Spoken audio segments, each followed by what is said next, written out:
It started on a Tuesday. There were no sirens, no emergency broadcast. The first sign the world had ended, was the silence of the machines. At first, we told ourselves it was a hack, a glitch, maybe. But the timeline, it was too precise, too methodical. At 8:02 in the morning, the ATM network just stopped. By mid-morning, every contactless reader on the subway was just a blinking red light. At noon, the banking apps on our phones went dark, and by sunset, the truth settled in.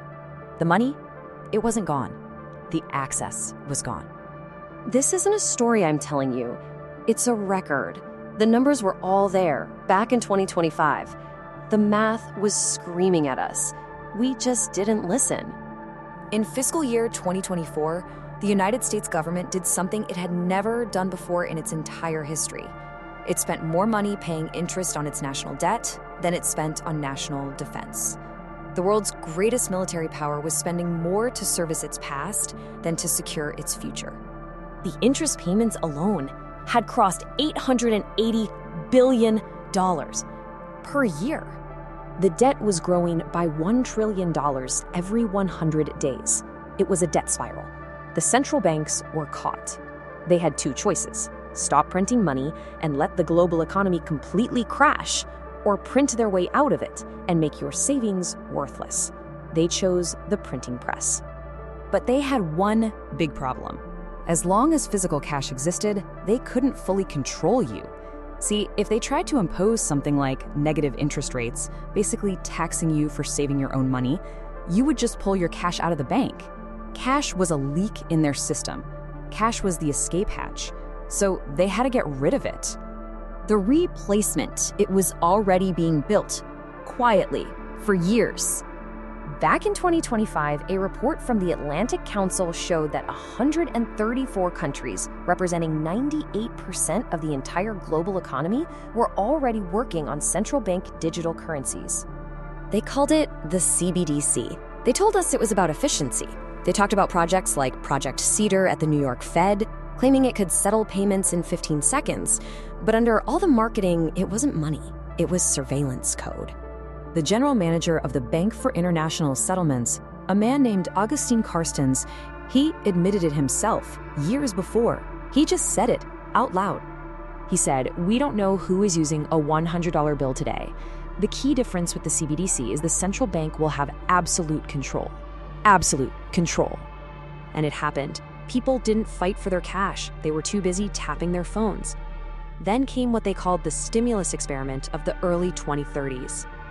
The next recession hit, and the government didn't mail out checks. No, they just airdropped credits directly into everyone's digital wallet. But there was a catch, a line of code buried in the money itself. The credits had an expiry date. You'd open your banking app and see a countdown timer right next to your balance. Use it by the 30th or lose it. This was what the economists had always dreamed of. They called it increasing the velocity of money. They could force you to spend, stimulate the economy on command. Savings became impossible. The very idea of generational wealth, it was just deleted from the code. The programming went deeper, of course. The money became conditional. Your digital wallet was linked to your carbon footprint. If you bought too much gasoline one month, your transaction wasn't just declined. Your sustainability score would drop. Your interest rates would go up. Money stopped being private property. It was just a permission slip, and it could be revoked by an algorithm at any time. Of course, some people resisted. The analog rebels, they called them. But in a cashless world, you don't need police to stop a rebellion. You just need to press a button.